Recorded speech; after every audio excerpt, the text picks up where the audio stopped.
अस्सलाम वालेकुम, good morning, सुबह बखैर, सलाम है। प्रोग्राम जागो लाहौर के साथ मैं हूं इस प्रोग्राम की मेजबान सिद्रा मुनीर। उम्मीद है कि आप सब लोग जहां कहीं भी होंगे बिल्कुल ठीक ठाक होंगे। नाज़रीन, शहर में जारी पोलियो मुहिम का आज आखिरी रोज है और मुहिम के आखिरी रोज 2 दिन कैचअप डेज होते हैं, जब मिसिंग बच्चों को ट्रेस किया जाता है और मुहिम के दौरान जो बच्चे घर से बाहर होते हैं, किसी दूसरे शहर होने के बायस पोलियो कतरे पीने से रह जाते हैं, उन बच्चों को दोबारा से टारगेट किया जाता है। पोलियो मुहिम को कामयाब बनाने के लिए जिला इंतजामिया के अफसरान भी खासे मुतहरिक रहे हैं और टीमों की मॉनिटरिंग भी करते रहे हैं और हाजिरी और कारकर्दगी का जायजा भी लेते रहे हैं।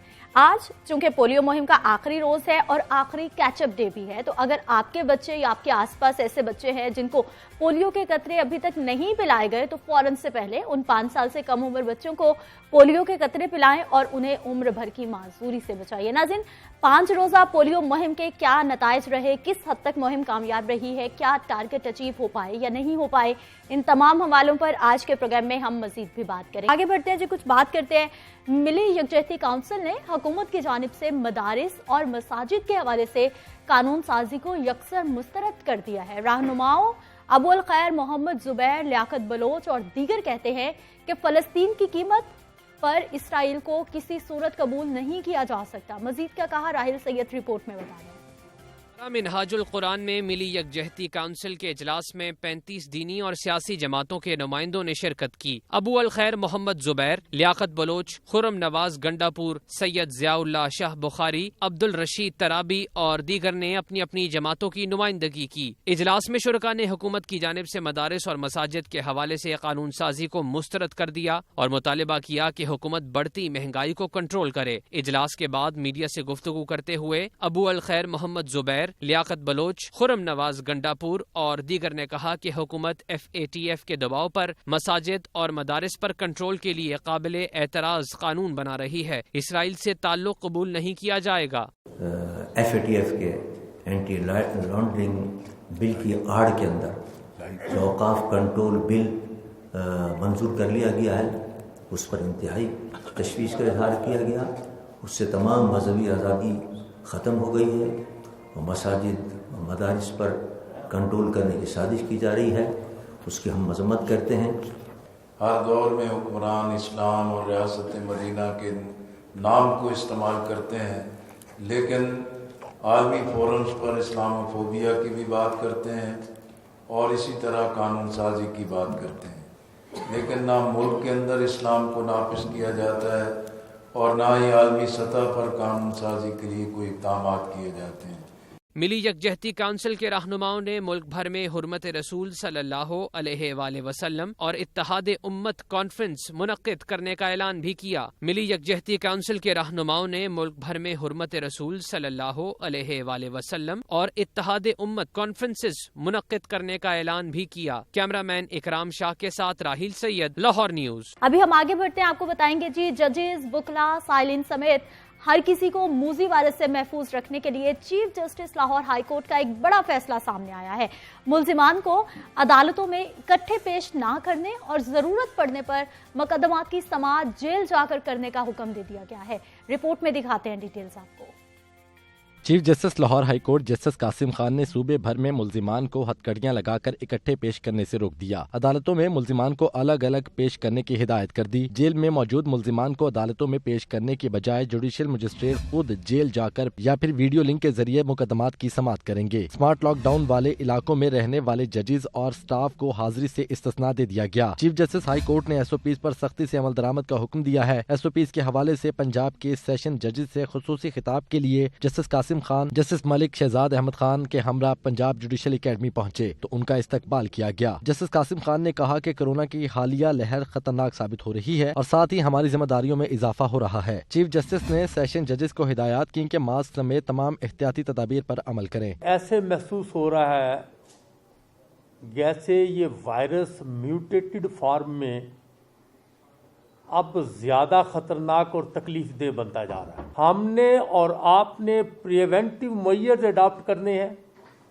और प्रिवेंटिव मेजर्स में सबसे पहली बात जो है वो मास्क का इस्तेमाल है, फिर सोशल डिस्टेंसिंग है और तीसरी बात यह है कि हाथों पर सैनिटाइज़र का इस्तेमाल या बार बार उनको धोना। जस्टिस कासिम खान ने मजीद कहा कि मुशाहिदे में आया है कि SOPs पर अमल दरामद नहीं हो रहा, हमें अपने फ़राइज़ की अदायगी के साथ अपनी जानों की भी हिफाजत करनी है। महसूस ये हो रहा है कि जिस तरह इस पर अमल दरामद होना चाहिए था,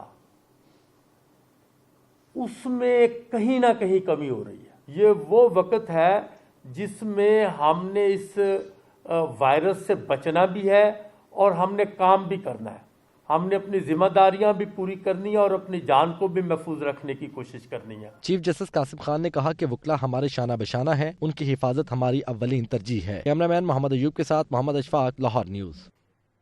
नाज़रीन, आपने देखा कि कोविड की वजह से अब हमें न्यू नॉर्मल लाइफ को अपनाना है। जब हम देख रहे हैं कि हमारे स्कूल्स बंद कर दिए गए हैं, हमारे तालीमी इदारे बंद कर दिए गए हैं, ऑनलाइन सिस्टम स्टडी का शुरू कर दिया गया है। दूसरी जानिब, जैसा कि अभी आपको रिपोर्ट में दिखाया है कि जो अदालती कार्रवाइयाँ हैं उनको ऑनलाइन करने की कोशिश की जा रही है, उनको भी मुख्तलिफ तरीके अपनाए जा रहे हैं, ऑल्टरनेट वेज लिए जा रहे हैं ताकि वायरस को कम से कम हम लोग रोक सकें कि वो ज़्यादा तबाही ना मचाए। इसमें हम और आप बस यही कर सकते हैं, जो एहतियात कर सकते हैं, अफरादी फासला रख सकते हैं, मास्क पहन सकते हैं। वापस आते हैं शॉर्ट ब्रेक के बाद।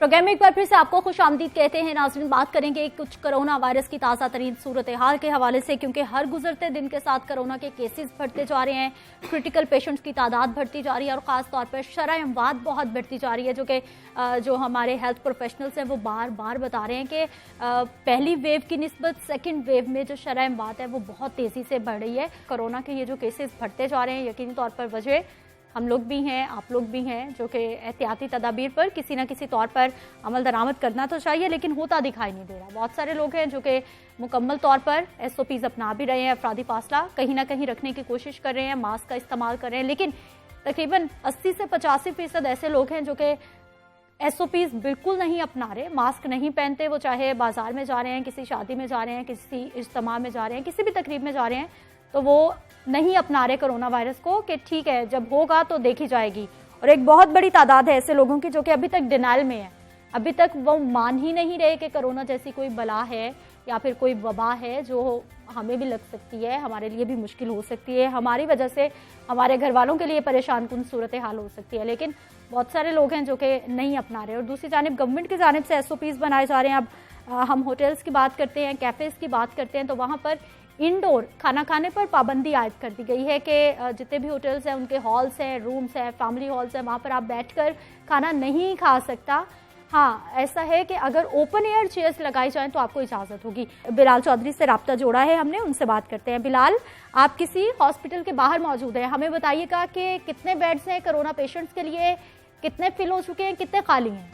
जी बिल्कुल सिद्रा, जिस तरह आपको पता है कि कोरोना वायरस की जो दूसरी लहर है शिद्दत के साथ जारी है और ख़ासकर जो संजीदा मरीज़ है इनकी बड़ी तादाद जो है ये अस्पतालों में आ रही है। मैं इस वक्त सर्विस अस्पताल के बाहर मौजूद हूँ। यहाँ पे भी जो कोरोना ICU वार्ड है ये बनाया गया है जो कि 16 बेड्स पे मुश्तमिल है और उनमें से तकरीबन 8 जो बेड्स हैं यहाँ पे मरीज़ ज़ेर इलाज है, सिर्फ 8 वेंटिलेटर्स यहाँ पे खाली है। इसी तरह अगर हम मेयो हॉस्पिटल की बात करें जो कि शहर लाहौर का सबसे बड़ा कोरोना का फोकल हॉस्पिटल बनाया गया है, वहाँ पर तकरीबन 75 के करीब जो बेड्स हैं ICU के वो अवेलेबल है, जिसमें से तकरीबन यहाँ पे अभी तक 35 के करीब जो पेशेंट है वो इस वक्त ICUs में वेंटिलेटर्स पे मौजूद है। इसी तरह जो सर्विस हॉस्पिटल या PKL है यहाँ पे भी जो संजीदा मरीज़ है बड़ी तादाद में सामने आ रहे हैं और ऐसे मरीज़ों को ICU में रखा जाता है। फिर अगर उनकी सांस दोबारा जो है वो ठीक तरीके से नहीं चलती तो फिर उनको वेंटिलेटर पर शिफ्ट किया जाता है और डॉक्टर्स की जानिब से ये कहा जा रहा है कि वेंटिलेटर से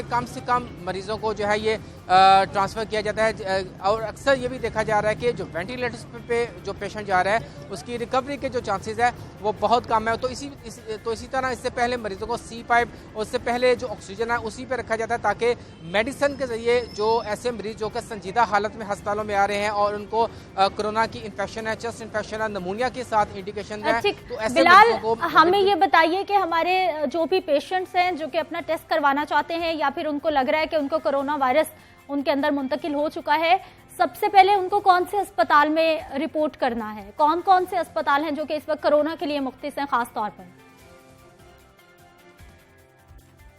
जो कोरोना के हवाले से जो हॉस्पिटल मुख्तस है वो सिर्फ लाहौर का मेयो हॉस्पिटल है।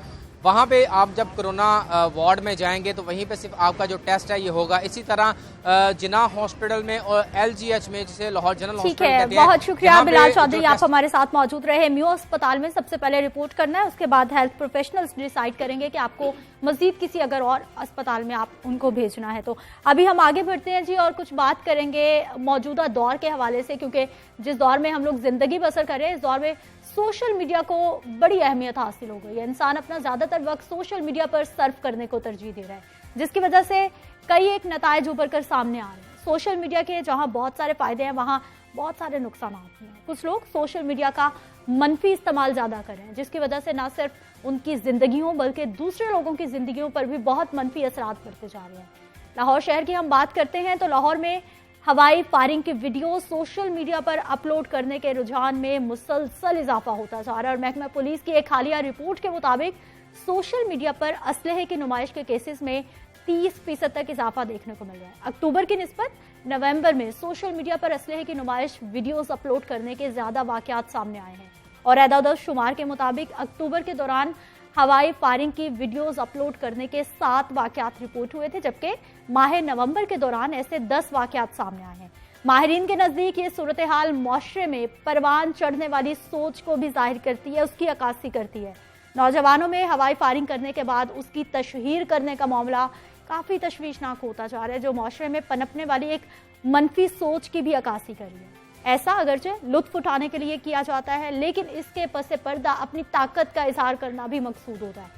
नौजवानों में असलहे के इस्तेमाल और सोशल मीडिया पर असलहे की नुमाइश का बढ़ते हुए रुझान की क्या वजूहात हैं, क्या रीजंस हैं, कौन से ज़ौक़ की तस्कीन होती है और ख़ास तौर पर कानून क्या कहता है। असलहे की नुमाइश की जाएगी तो फिर सज़ा क्या मिलेगी, कौन मुकदमा दर्ज करेगा, और वैसे तो पाबंदी है असलहा लेकर फिरने पर या फिर उसकी नुमाइश करने पर। इन तमाम मामलों पर बात करेंगे। हमारे साथ मौजूद है हिना आयशा हैं, माहिर नफ्सियात हैं, आपको प्रोग्राम में खुश आमदीद कहते हैं। हमारे साथ मौजूद हैं उमर जावेद, एंकर पर्सन हैं। उमर, आपको भी प्रोग्राम में खुश आमदीद कहते हैं। उमर, अक्टूबर में कम केसेस नवंबर में बढ़ गए, हालांकि हम देख रहे हैं कि पुलिस ऐसे लोगों को ट्रेस भी कर रही है, गिरफ्तार भी कर रही है, उसके बावजूद केसेस बढ़ते जा रहे हैं। लाहौर के अंदर अगर आप रवान साल, आप 2 माह की बात करिए, अगर रवान साल की बात की जाए तो 580 से ज़ायद मुकदमा दर्ज हुए हैं, जिसके अंदर तकरीबन 600 के करीब अफराद को गिरफ्तार किया गया। उनके पास से असलहा भी बरामद किया गया और जो उनकी वीडियोस जो उन्होंने सोशल मीडिया पे अपलोड की हुई थी उनको वहाँ से डिलीट भी करवाया गया। इस हवाले से जब पुलिस अफसरान से बात होती है तो उनका कहना है कि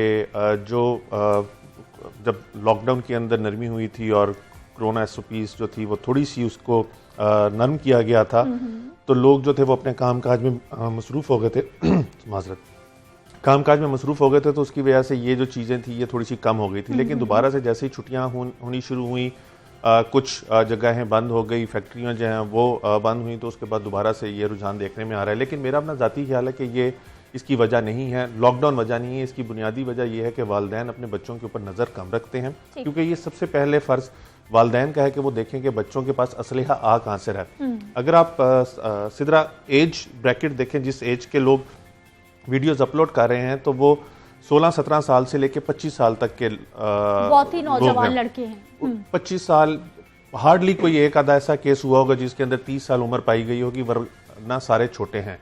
या वो सोशल मीडिया के ऊपर अपलोड कर रहे हैं, या एक सोशल एप्लीकेशन है जिसके ऊपर आप अपलोड करें तो आपको व्यूज बहुत ज्यादा आते हैं। तो एक दौड़ है ना ये भी, फॉलोअर्स की और व्यूज की भी, एक अजीबोगरीब ये मामला शुरू हो। रवां साल 7 ऐसे वाकयात पेश आए जिसके अंदर नौजवान किसी ना किसी तरह से वीडियो बना रहे थे अपलोड करने के लिए, और उसके अंदर वो अपनी जान की बाजी भी हार बैठे। जहां पर इसका ये नुकसान है कि आप अपना चर्चा करने की कोशिश कर रहे हैं। ये जो केसेस रिपोर्ट हो रहे हैं ये सोसाइटी के कौन से सेगमेंट है? ये लोअर क्लास है, मिडिल है, अपर क्लास है, कहाँ के बच्चे हैं? अच्छा, इसके अंदर भी ये बड़ा इसके अंदर बड़ी हैरान कुन चीज़ है कि ये तमाम लोग कर रहे हैं। यूजुअली लाहौर में देखा जाता है, ट्रेंड ऐसा होता है कि कोई एक सोसाइटी का सेगमेंट जो है वो कर रहा होता है, लेकिन इसके अंदर जो अमीर से अमीर है वो उस तरह के असले की नुमाइश कर रहा है, जो मिडिल क्लास है वो उसके मुताबिक, स्टेटस के मुताबिक असले की नुमाइश कर रहा है, और जो लोअर मिडिल क्लास या पुअर क्लास है वो कहीं ना कहीं से पिस्टल मांग के ले आते हैं। जैसे कल एक वाकया पेश आया, उसके अंदर जब मैंने पुलिस से पूछा कि ये इसके पास असलहा कहाँ से आया था, तो वो जो लड़का नौजवान था वो अपने दोस्त से असलहा मांग के लाया था कि मैं शादी पे जा रहा हूँ और मैंने लेके जाना है। दोस्त ने मना कर दिया, वो जबरदस्ती उससे छीन के ले आया और उसने हवाई फायरिंग की और वो वीडियो अपलोड की और वो पकड़ा गया। तो इसके अंदर जिस बंदे की जितनी वो वैल्यू है वो उसके मुताबिक अपनी शो ऑफ कर रहा है, और ये ज्यादातर चीजें जो है शो ऑफ और शो ऑफ पावर की है गेम। बिल्कुल हिना, ये क्या है, ये कौन से ज़ौक की तस्कीन है, ये कौन सी पावर है, ये कौन सी ताकत है जिसको आप दिखाना चाह रहे हैं, जब आपको पता है कि ये गलत चीज़ है, ये बुरी चीज़ है, हम पकड़े जा सकते हैं। एक्चुअली हम जो है ना, हमारी जो कौम है ना, बहुत जज्बाती कौम है, तो उन्होंने अपने जज्बात का इजहार भी उतने एक्सट्रीम तरीके से करना होता है, ठीक है। तो वो जब खुशी का इजहार करते हैं तो वो उनके लिए ये एक होता है कि कुछ बुरे तरीके से खुशी का इजहार करेंगे, क्योंकि वो इतने एक्सट्रीमिस्ट हैं, क्योंकि हमारी जो डाइट है ना उसका भी इसमें बड़ा इम्पैक्ट होता है। हम मिर्च मसाले खाने वाली कौम है, तो हमारा जो रिएक्शन होता है ना चीजों पे वो भी उतना ही वैसा ही होता है। तो उसकी वजह से जो है ना वो फिर इतने एक्सट्रीम होता है कि कुछ ऐसा करना जो पहले किसी ने ना किया हो। अच्छा, ये जो चीजें की जाती हैं, इनका आपकी मेंटल स्टेट पे कितना असर होता है? आप क्रिमिनल होते जाते हो, आप क्या होता है आप ये ना, आपको एक वो होता है ना प्लेयर, एक होता है थ्रेशोल्ड होता है आपके प्लेयर का, कि ये होगा ना तो फिर मजा आएगा। हर बंदे का वो अलग होता है। कुछ लोग होते हैं उनके लिए नॉर्मल सी चीजें भी खुशी का बायस होती हैं, कुछ के लिए खुशी हासिल करना बड़ा ऊपर उनका जाना होता है। तो ये जो थ्रेशोल्ड होता है ना, ये हर किसी का डिफरेंट होता है। तो उनको ये खुशी मिलती है, वो आपके अंदर वो हार्मोनल रश आता है ना कि कुछ हो, जैसे बाइक का साइलेंसर निकालते हैं। साइकोलॉजिकल प्रॉब्लम है, डिसऑर्डर है क्या? इट्स नॉट ए डिसऑर्डर, लेकिन ये कंडीशन जरूर है। ठीक है, डिसऑर्डर नहीं आप कह सकते, हालत कह सकते हैं। एक है कंडीशन कि ये होता है लोगों के साथ। जैसे बाइक का साइलेंसर निकालते हैं, वो कितना इरिटेटिंग शोर होता है, लेकिन खुशी मिल रही होती है। ये कंडीशन होती है, ये कम लोगों में होती है? ये कम लोगों में होती है, ज्यादा में नहीं होती, और ये जेंडर पे डिपेंड करता है। ये मेल जेंडर में ज्यादा होता है, जो फीमेल जेंडर है ना उसमें ये नहीं होता, अगर हो भी तो बहुत कम। ये मेल जेंडर ज्यादा प्रोन होता है। उमर, अब जितने भी हमने देखा कि पुलिस ने लड़कों को पकड़ा सोशल मीडिया से, उनका केसेस का क्या बना? उनको कोई सजा मिली? उनके असलहे जब्त हुए? उनके लाइसेंस खत्म हुए? क्या वो असलहा लाइसेंस भी था या नहीं था? क्या बना उन केसेस का? इन केसेस का यूजुअली कुछ नहीं बनता, क्योंकि आज अगर कोई बंदा गिरफ्तार फिर पकड़ने का उनको हमारे उसके अंदर कानून के अंदर थोड़ी सी अमेंडमेंट करने की जरूरत है, सजाओं को ज्यादा बढ़ाने की जरूरत है। क्योंकि जिस तरह अभी ये बात कर रही थी कि हम लोग एक चीज के आदी होते जा रहे हैं और हमें इसका अंदाजा नहीं हो रहा, और बुराई के आदी होते जा रहे हैं। देखिए, एक बंदा अगर आज पकड़ा जाएगा और कल सुबह जमानत करा के बाहर आ जाएगा तो उसका खौफ नहीं होगा, कोई फर्क नहीं पड़ेगा। अनलेस और अनटिल जब तक आप सजा नहीं देंगे और प्रेसिडेंट सेट नहीं होते जाएंगे तब तक नहीं होगा। अब आपके प्लेटफॉर्म से जैसे इमरान केस है, जैनब कत्ल केस, उसके अंदर इमरान को फांसी होगी, लेकिन उसके बाद आप देखें कि एक एक्सट्रीम वेव आई है सोडोमी और रेप केसेस के अंदर माइनस में। लोग कहते थे कि आप एक कव्वे को टांग देंगे तो बाकी कव्वे डर जाएंगे, लेकिन आपने इमरान को एक को फांसी दे दी, उसके बाद आपके पास कोई प्रेसिडेंट नहीं है। उसकी वजह से ये मुआशरे के अंदर बहुत ज्यादा दोबारा से देखने में आ रहा है। इसी तरह हमारी सजाएं कुछ केसेस में बहुत कम है। इसके अंदर जब मुकदमा दर्ज होता है, अगले दिन वो सुबह जाता है, उसकी जमानत हो जाती है, वो बाहर आ जाता है और वो अपने इलाके में दोबारा से चौधरी बन जाता है कि देखें मैंने हवाई फायरिंग की, वीडियो अपलोड की, मुझे पुलिस पकड़ के लेके गई और मैं बाहर आ गया। यानी इस तरह के लोग तो फिर बता रहे होते हैं कि पुलिस भी हमारी जेब में है। This led to criminal mind. फिर बंदा जो है वो उस तरह से सोचना शुरू कर देता है, क्योंकि असलहे की लाइसेंस की आपने बात की, असलहे का लाइसेंस इसलिए मनसूख नहीं हो सकता कि लाइसेंस तो होता ही नहीं है, ज्यादातर ये इलीगल वेपन्स होते हैं। ठीक।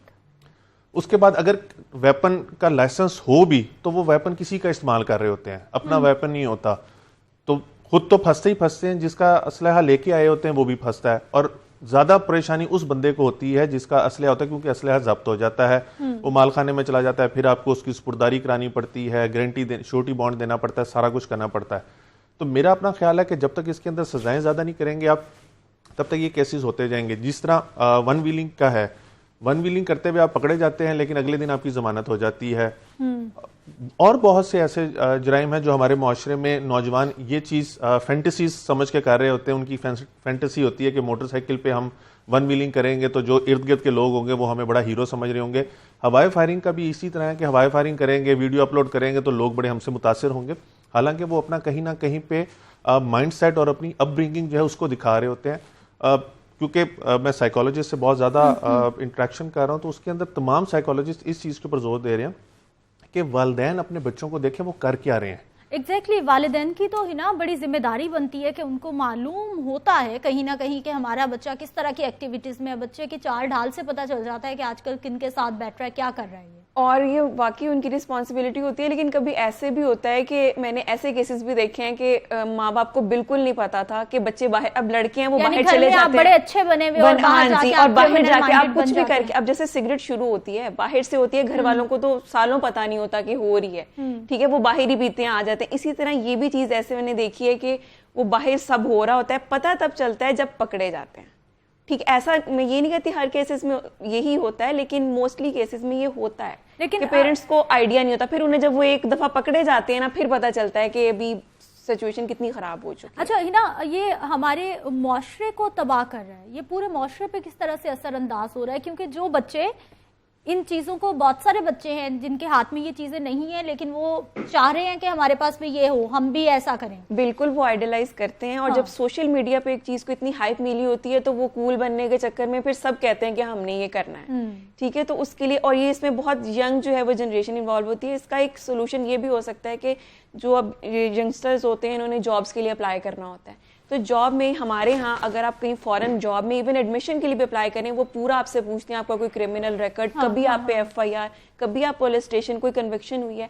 यहाँ पे ऐसा नहीं पूछा जाता, यहाँ पे आपको बस जॉब मिल जाती है। अगर यहाँ पे ये चीज होने लग जाए, इम्प्लीमेंट हो जाए कि किसी को आप हायर कर रहे हो, उसका एक दफा ये बैकग्राउंड चेक हो जाए ना, आप उसको जॉब नहीं मिलेगी। चेक करना है तो हमारे यहाँ कोई भी चीज सबसे बड़ा प्रॉब्लम है, ये है, लेकिन इम्प्लीमेंटेशन इसकी वैसे नहीं है। देखिए, अमलदारी को यकीनी बनाने के लिए हमारी पुलिस फोर्स है, लेकिन पुलिस फोर्स का आप हाल देख रही हैं कि क्या हुआ है। मुझे बताइए, आपने कानून में अमेंडमेंट की बात की है कि जब तक सख्ती नहीं होगी, सजा जजा का मामला नहीं होगा, तब तक मामला ठीक, कुछ किया जा रहा है इस हवाले से?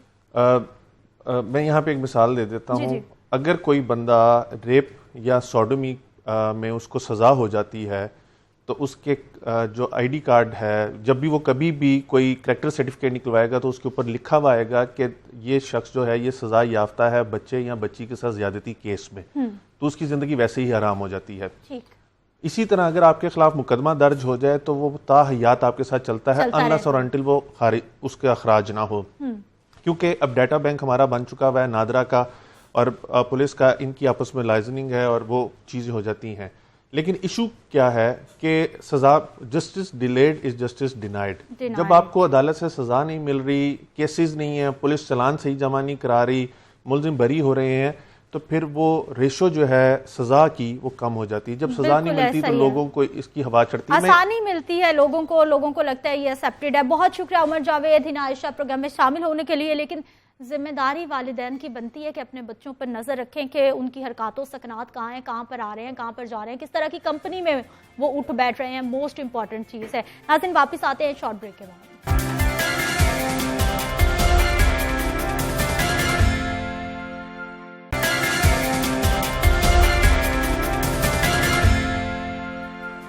प्रोग्राम में एक बार फिर से आपको खुश आमदीद कहते हैं। नाज़रीन, बात करेंगे मोहलिक कोरोना वायरस की, जिसके वार जारी हैं और हर गुजरते दिन के साथ मोहलिक वायरस की दूसरी लहर में शिद्दत आती जा रही है। गुज़िश्ता 24 घंटों की हम बात करते हैं तो कोरोना वायरस के 3265 केसेस सामने आए हैं और 55 अफराद मौत के मुंह में जा चुके हैं। कोरोना की शिद्दत में इजाफे के पेश नज़र सदर मुमलिकत डॉक्टर आरिफ अलवी की जानिब से आज यौम दुआ मनाने का ऐलान किया गया है। गुज़िश्ता रोज सदर पाकिस्तान डॉक्टर आरिफ अलवी की ज़ेर सदारत उलमाए कराम की वीडियो कॉन्फ्रेंस भी हुई, जिसमें गवर्नर पंजाब चौधरी मोहम्मद सरवर समेत दीगर सूबों के गवर्नर्स, वफाकी वुज़रा और हमारे उलमाए कराम शरीक हुए हैं।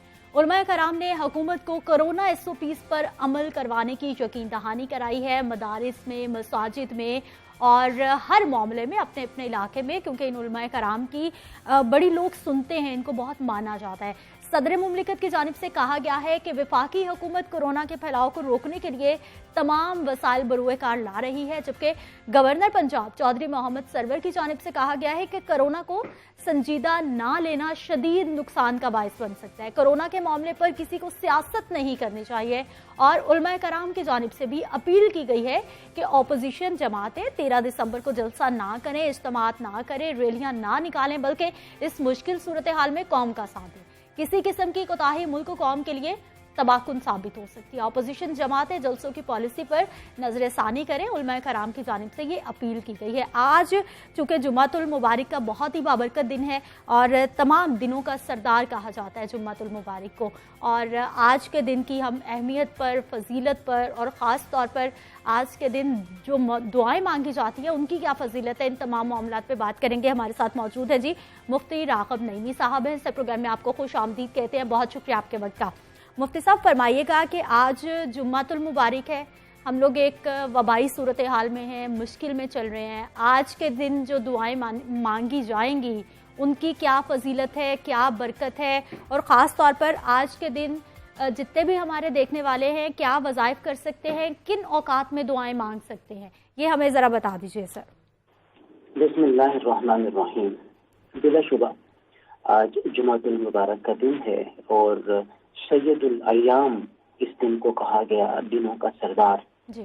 इस दिन में अल्लाह वहदहु ला शरीक की तरफ से कुछ ऐसी साआतें और लम्हात हैं जिनमें अल्लाह वहदहु ला शरीक की बारगाह में दुआ की जाए तो अल्लाह ताला उन दुआओं को अपनी बारगाह में कबूल फरमाता है। खास तौर पर वो वक्त जब जुमे के दिन इमाम मिंबर पर बैठता है और अरबी जबान के 2 खुतबे जब कहता है तो जो दरमियान का वक्फा है वो बड़ी मकबूलियत का है। और फिर ऐसे ही असर की नमाज से असर के वक्त से लेकर मगरिब के वक्त के दरमियान में भी कबूलियत की कुछ ऐसे साआतें और लम्हात हैं जिनमें जब कोई भी अल्लाह का बंदा अपने परवरदिगार की हुजूर झुकता है, सजदारेज़ होता है और दुआएं पेश करता है तो अल्लाह वहदहु ला शरीक उन दुआओं को कबूल फरमाता है। इसी वजह से जुमे के दिन को खास तौर पर सेलिब्रेट किया जाता है, इसमें तैयारी की जाती है जुमे की नमाज के लिए, अच्छे साफ कपड़े पहने जाते हैं नहाने के बाद। और आज के दिन को फिर यौम तौबा और दुआ के लिए इसीलिए मुंतखब किया गया कि तमाम कौम आज के दिन मुश्तरका तौर पे जब जुमे की नमाज में हाजिर हो तो हाजिर हो के अपने परवरदिगार के हुजूर इस बात की इल्तिजा करें और इसको पेश करें कि हम किसी लेवल के ऊपर नहीं है कि इस वबाई मर्ज का मुकाबला कर सकें। ना हमारे अस्पतालों में इतनी गुंजाइश है, ना इतनी फैसिलिटीज है और ना ही आम लोगों को इतना सरमाया मुहैया है कि वो दवाएं खरीद सकें और अपने लिए मुख्तलिफ किस्म के इस वबाई मर्ज से बचने के इंतजाम कर सकें। ये अल्लाह वहदहु ला शरीक का सहारा ही है जो हमें इस वबाई मर्ज से बचा सकता है। इसलिए खास तौर पर इस जुम्मतुल मुबारक के दिन को मुंतखब करके दुआ और तौबा के तौर पे, यौम के तौर पे मनाने का फैसला किया गया है। और मैं समझता हूँ कि पूरी कौम को खास तौर पर जब हमें कोरोना के बाद पता चल चुका है कि ये समाजी फासला न रखने की वजह से फैलता है और बहुत ज्यादा एक दूसरे के करीब होने की वजह से फैलता है, तो सिर्फ यही नहीं कि हम इज्तिमा से अपने आप को बचाएं बल्कि हमें अपनी जिंदगी के हर शोबे में इस एहतियाती तदाबीर को इख्तियार करने की जरूरत है। हम घरों में हैं, हम अब बाजारों में हैं, हम अपने वर्क प्लेस के ऊपर हैं, हम जहाँ कहीं पर भी मौजूद हैं, समाजी फासले के उस मियार को मुनहिज खातिर रखें जिसकी वजह से हम इस वबाई मर्ज से बच सकते हैं। और फिर अपनी सेहत का ख्याल रखना और बीमारियों को करीब न आने देना, ये मैं समझता हूँ कि नबी करीम सल्लल्लाहु अलैहि वसल्लम की दी हुई तालीमात का हिस्सा ही है कि पहले ही से एहतियाती तदबीर इख्तियार की जाए ताकि किसी भी लेवल के ऊपर, किसी भी मकाम के ऊपर ज़्यादा नुकसान का सामना न करना पड़े। ठीक, मुफ्ती साहब फरमाइएगा कि जितने भी हमारे जय्यद उलमाए कराम हैं उनकी जानिब से हमारे मसाजिद में, मदारिस में किस तरह से SOPs को अपनाया जा रहा है, किस तरह से अपने आसपास के जो हल्का अहबाब हैं, जितने भी लोग हैं, उनको किस तरह से बताया जा रहा है कि ये वबाई सूरत हाल है और हमने बचाना है खुद को और साथ साथ अपने प्यारों को भी। देखिए, बिलाशुबा इसके ऊपर उलमाए कराम मसाजिद में खास तौर पे जुमे की खुतबात में अपने खुतबे के दौरान इस बात पे आगाही दे रहे हैं, देते हैं, आइंदा भी देंगे कि समाजी फासले और दीगर एहतियाती तदाबीर पर इख्तियार किया जाए। और यहाँ पे एक बड़ी अहम बात अर्ज करना चाहूँगा। आप सब जानते हैं, हमें मालूम है कि सर्दियों के अयाम हैं और सर्दियों के अयाम में खास तौर पर मसाजिद में कालीन, दबीज कालीन बिछे होते हैं और बड़ा मुश्किल हो जाएगा इस तरह पे अमल करना कि कालीन को उठा दिया जाए और फर्श के ऊपर नमाज की अदायगी हो। गर्मियाँ थी, बहुत आसानी के साथ मामलात होते रहे, लेकिन इस सर्दी की कैफियत के अंदर मुझे ये मामला बड़ा मुश्किल नजर आ रहा है। अगर हम ग्राउंड रियलिटी को देखें तो हमें इसके बारे में जरा सोचना पड़ेगा। ठीक है, बहुत शुक्रिया मुफ्ती राग़िब नईमी साहब, आप हमारे साथ मौजूद रहे और आपकी जानिब से एक पैगाम भी दिया गया है, क्योंकि सर्दियों के दिन है, जब भी आप मसाजिद में नमाज अदा करने के लिए पहुंचते हैं तो फिर कोशिश कीजिए कि अपना जायनमाज, अपना प्रेयर रग अपने साथ लेके जाइए ताकि आप कोरोना से भी महफूज रहें और अपनी इबादत भी मुकम्मल कर लें। वापस आते हैं शॉर्ट ब्रेक के बाद।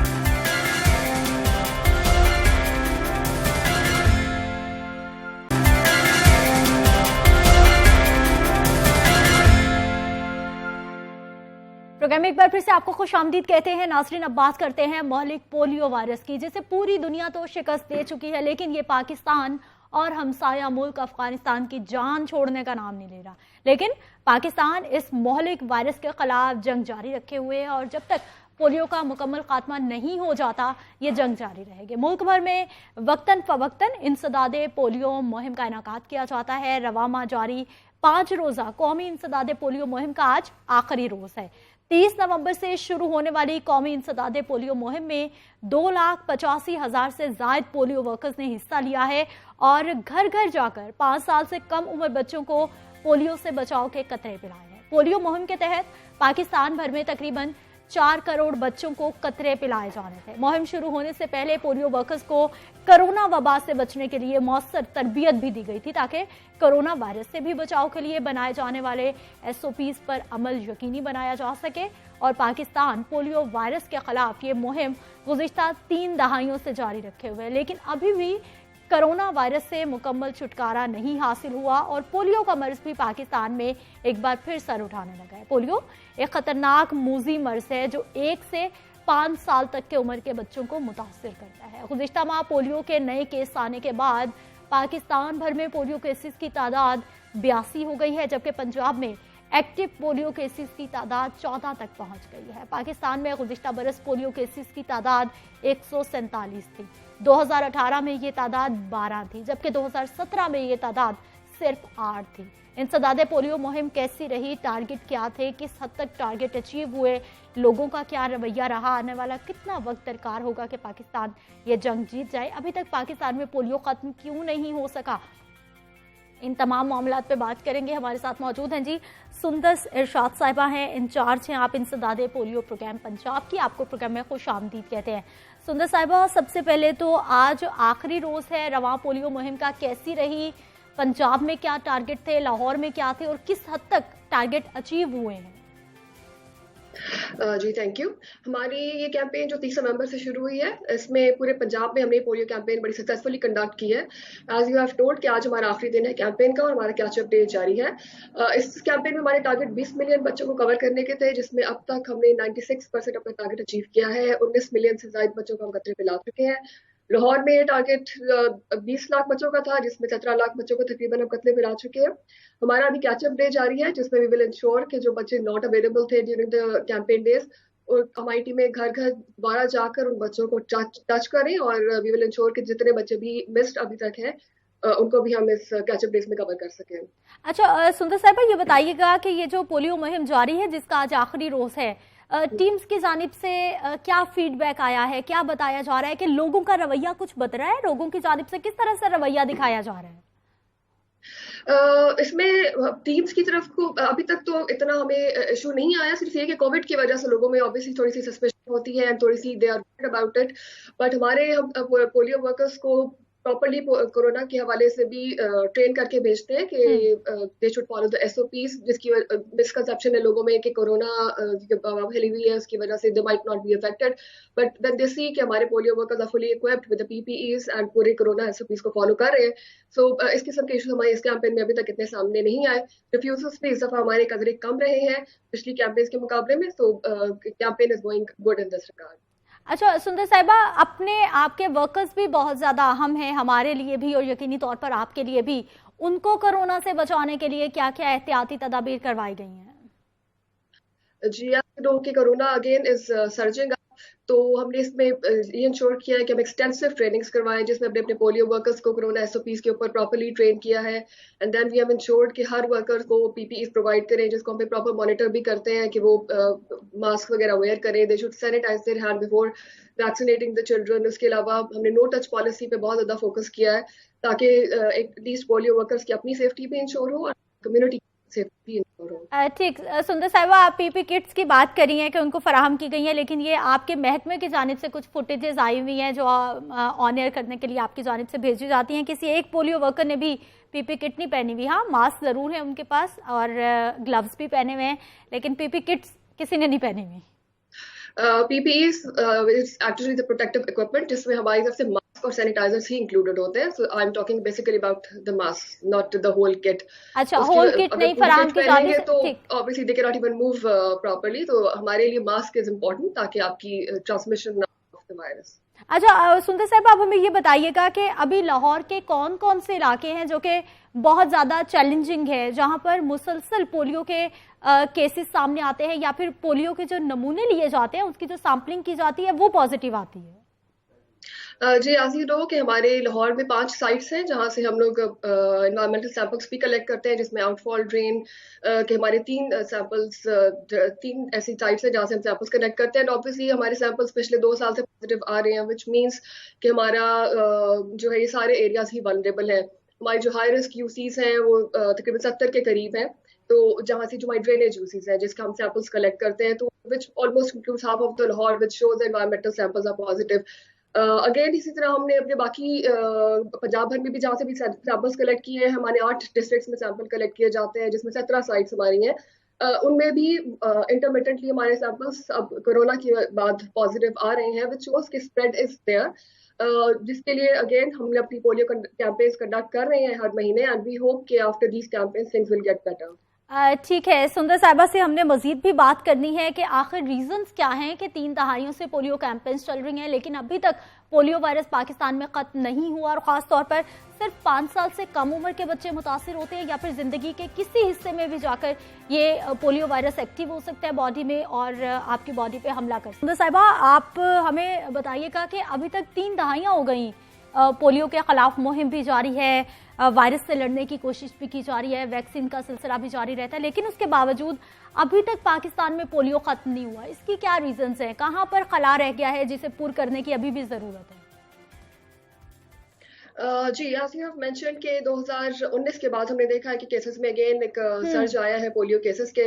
2018 तक हमारे पंजाब में तो एटलीस्ट 0 को हमने टच कर लिया था, बट अनफॉर्चुनेटली 2019 में इस तरह के फैक्टर्स रहे, मल्टीपल फैक्टर्स, जिसकी वजह से कैंपेन्स भी ज़्यादा कंडक्ट नहीं की जा सकी। अगर आप देखें 2019 में मेजर कैंपेन्स एक अप्रैल में हुई और देन दिसंबर में हुई, जिसकी वजह से वायरस का spread and then again polio cases का सर्च देखने में आया।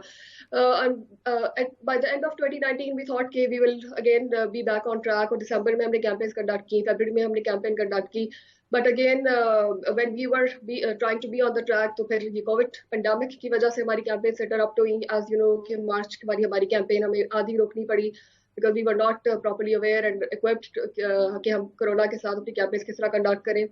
एंड अगेन उसके बाद 6 महीने का गैप आया है, एंड उसकी वजह से भी आप सीन के ऐसे डिस्ट्रिक्ट्स जहाँ पे पहले हमने वायरस का स्प्रेड नहीं देखा था वहाँ पर फिर इंक्रीज हो चुका है। तो दीज आर द फैक्टर्स जो 2020 में तो बेसिकली जस्ट कोरोना फैक्टर जिसकी वजह से हमारी कैंपेन्स इंटरप्ट हुई एंड पोलियो केसेस अगेन हमारे पास सामने आ रहे हैं। बट वी होप इंशाल्लाह कि हमारी कैंपेन्स हम बैक टू बैक कंडक्ट कर रहे हैं जो हमने अगस्त के बाद प्लान की हुई हैं, तो by end of this year इंशाल्लाह things will be much better. Sundar Sahiba, ये भी बताइएगा कि बहुत सारे कुछ केसेस हमने ऐसे देखे कि जिसमें वालिदैन की जानिब से बताया गया, बल्कि पूरा उनके पास हिस्ट्री मौजूद थी कि वो बच्चों को पोलियो वायरस के कतरे पिलाते रहे हैं, लेकिन उसके बावजूद उनके बच्चे इससे मुतासिर हो गए। इसकी क्या वजह हो सकती है? और दूसरा सवाल ये है कि किसी भी उम्र में जाके कोई भी फर्द पोलियो वायरस का शिकार हो सकता है या सिर्फ ये 5 साल से पहले बच्चों को मुतासिर करती है? इसमें आपने जहाँ तक बात की है कि मल्टीपल वैक्सीन डोजेस भी दी गई हैं, उसके बावजूद भी हो जाता है, तो इसमें हमने जो अपने फील्ड में जाके एनालिसिस करते हैं, एक रिकॉल बेसिस पे पेरेंट्स जस्ट टेल कि कितनी वैक्सीन डोजेस दी गई हैं। सेकेंडली उसमें बच्चों की मैल न्यूट्रिशन, बच्चों की अपनी immunity level, those factors also count. अगर आपकी immunity level is not up to the mark, तो even after getting the vaccine तो it might not be that much effective. इसी तरह हम देखते हैं कि जिस तरह हम मल्टीपल बच्चों को भी वैक्सीन की डोजेस दे रहे हैं, लेकिन उसमें से कोई एक आध बच्चा जो होता है वायरस का शिकार होता है, तो उसका वही रीजन है कि उस बच्चे में इतनी इम्यूनिटी लेवल नहीं है कि वो उसको सस्टेन कर सके वायरस को। जहाँ तक आपने बात की इसका एज ग्रुप की, तो इसमें किसी भी एज में हो सकता है पोलियो आपको, बट इसमें हम अपनी जो सर्वेलेंस को भी लेके चलते हैं, वही 15 साल तक के बच्चों को हम अपने सर्वेलेंस रेडार पे रखते हैं, बिकॉज इस एज तक ज्यादा चांसेस है कि आपको पोलियो वायरस हो सके। लेकिन इसमें 5 साल के बच्चों में बिकॉज उनकी इम्यूनिटी लेवल कम होता है, दे आर मोर वल्नरेबल, तो इस वजह से हम अपने बच्चों को हमारा वैक्सीन देने का टारगेट है that is under 5 years of age, but otherwise हमारे जो रेडार है for surveillance that is up to 15 years, but otherwise polio virus आपको किसी भी एज में हो सकता है। एंड फॉर दैट आपकी इम्यूनिटी लेवल इंक्रीज करने के लिए ही हम ये वैक्सीन बार बार दे रहे हैं, and we are appealing to the parents कि वो हर बच्चे को हर दफा कतरे पिलाएं, 2 कतरे, क्योंकि जब तक तमाम बच्चे कतरे नहीं पियेंगे, ओवरऑल कम्युनिटी में आपका immunity level will not increase, and जब तक आपकी वायरस एनवायरमेंट में मौजूद है, तो वी कैन नॉट इंश्योर कि आपके तमाम बच्चे महफूज हैं। सो फॉर इंश्योरिंग कि हमारी वायरस जो है एनवायरमेंट से निकले, तो we have to vaccinate each and every child under 5 years of age। अच्छा सुंदर साहिबा, हमें ये बताइएगा कि कुछ बच्चे जो पोलियो वायरस के कतरे पी भी रहे होते हैं, उसके बाद वो पॉजिटिव उनके रिजल्ट्स आते हैं, लेकिन उनमें किसी तरह के कोई साइन एंड सिम्टम्स नहीं होते उनको, यानी वो बिल्कुल ठीक जिंदगी गुजार रहे होते हैं। माजी में कुछ केसेस ऐसे भी रिपोर्ट हुए थे, इसके पीछे क्या रीजन हो सकती है? उनका फॉलोअप रखा जाता है आपकी जानिब से? फिर हम लोग इसको बिल्कुल फॉलो अप करते हैं, जैसे मैंने आपको जिक्र किया कि हम लोग उसके बाद में इम्यूनिटी प्रोफाइल भी इन बच्चों की प्रॉपर मेंटेन करते हैं, and definitely we have seen कि there are gaps in the immunity of those children जिनको कि अगर कोई वैक्सीन दी गई हो। अव्वल तो ये कि हम उनकी वैक्सीनेशन रिकॉर्ड को भी वेरीफाई करते हैं, and at most of the places we have seen कि vaccination was not up to the mark, और इवन अगर उनको वालिदैन ने वैक्सीनेशन करवाई भी है तो एज अप्रोप्रिएट नहीं है, यानी अगर आपको बच्चे को 2 हफ्ते पे लगनी है और आप उसको महीने बाद जाकर लगवा रहे हैं, तो उसकी इतनी एफिकेसी नहीं होगी। तो इसीलिए हम बार बार इस बात पे भी एम्फसाइज करते हैं कि आप अपनी वैक्सीनेशन बच्चों को करवाएं, ऑन टाइम करवाएं, ठीक। ताकि सुंदर उसकी अपनी साहिबा, एफिकेसी भी मेरा आखिरी सवाल है आपसे, और वो ये है कि एक बार वैक्सीन जब बच्चों को पिला दी जाती है, उसको कितनी देर के लिए वो बच्चे को इम्यून करते हैं? कितने टाइम पीरियड के बाद हर सूरत उस बच्चे को सेकेंड डोज, अगली डोज मिल जानी चाहिए? हमारे जो आप रूटीन इम्यूनाइजेशन की बात कर रहे हैं, उसमें तो दे आर डिफरेंट, जैसे एक आपको बिल्कुल एट बर्थ देनी होती है, फिर 2 हफ्ते बाद देनी होती है, उसमें हमारी different stages are already defined. लेकिन हम लोग अपनी जो कैंपेन चलाते हैं वो हम बार बार इसलिए चला रहे हैं क्योंकि हमारी इन्वायरमेंट में वायरस ही बहुत ज्यादा मौजूद है। एज वी हैव सीन के लाहौर में ही आपके पिछले 2 साल से इन्वायरमेंटल सैंपल्स पॉजिटिव है, तो जब तक हमारे इन्वायरमेंटल सैंपल्स नेगेटिव नहीं होंगे, दैट विल नॉट इंडिकेट कि जी हमारी अब तक इन्वायरमेंट क्लीन नहीं हुआ, उस वक्त तक हम अपनी कैंपेन्स हर महीने चलाते रहेंगे, एंड उसमें वी विल इंश्योर कि हर बच्चा हर दफा कवर हो, and after that once the environment is clear, then obviously campaigns की maybe we can reduce the frequency as well. लेकिन जो रूटीन इम्यूनाइजेशन है उसमें आपके जितने भी 2 हफ्ते पे, 4 हफ्ते पे आपको बताया गया है कि वैक्सीनेशन करवानी है, that has to be done. सुंदर साहिबा, सिर्फ बच्चों को ही पोलियो वायरस के कतरे पिलाने हैं या फिर कोई ऐसी प्रैक्टिस भी हो सकती है कि बड़ों को भी पिलाने हैं? क्योंकि कुछ ममालिक में ऐसी प्रैक्टिसेस हैं कि वहां पर पूरे यानी कम्युनिटी को, पूरी कौम को कतरे पिलाए गए और फिर पोलियो फ्री किया गया। नहीं, हमारी अभी तक जो स्ट्रैटेजी है वो अंडर 5 ईयर्स ही है, और उसकी भी रीजन यही है कि अंडर 5 ईयर्स बच्चों में इम्यूनिटी कम है। अगर वायरस उनके अंदर होता है so they can retain it up to like 30 to 60 days. बहुत शुक्रिया सुंदर से इरशाद साहिबा प्रोग्राम में शामिल होने के लिए और पोलियो की तमाम सूरत हाल हमारे साथ शेयर करने के लिए। नाज़रीन, प्रोग्राम का वक्त इख्तिताम को पहुंच चुका है, इसलिए आपने मुझे इजाजत देनी है। इस उम्मीद के साथ आज आपको छोड़े जाएंगे कि इंशाल्लाह कल सुबह 9:05 पर मेरी और आपकी फिर से मुलाकात होगी। अपना ख्याल रखिएगा, मुझे अपनी दुआओं में नेक हवालों में याद रखिएगा। अल्लाह निगहबान।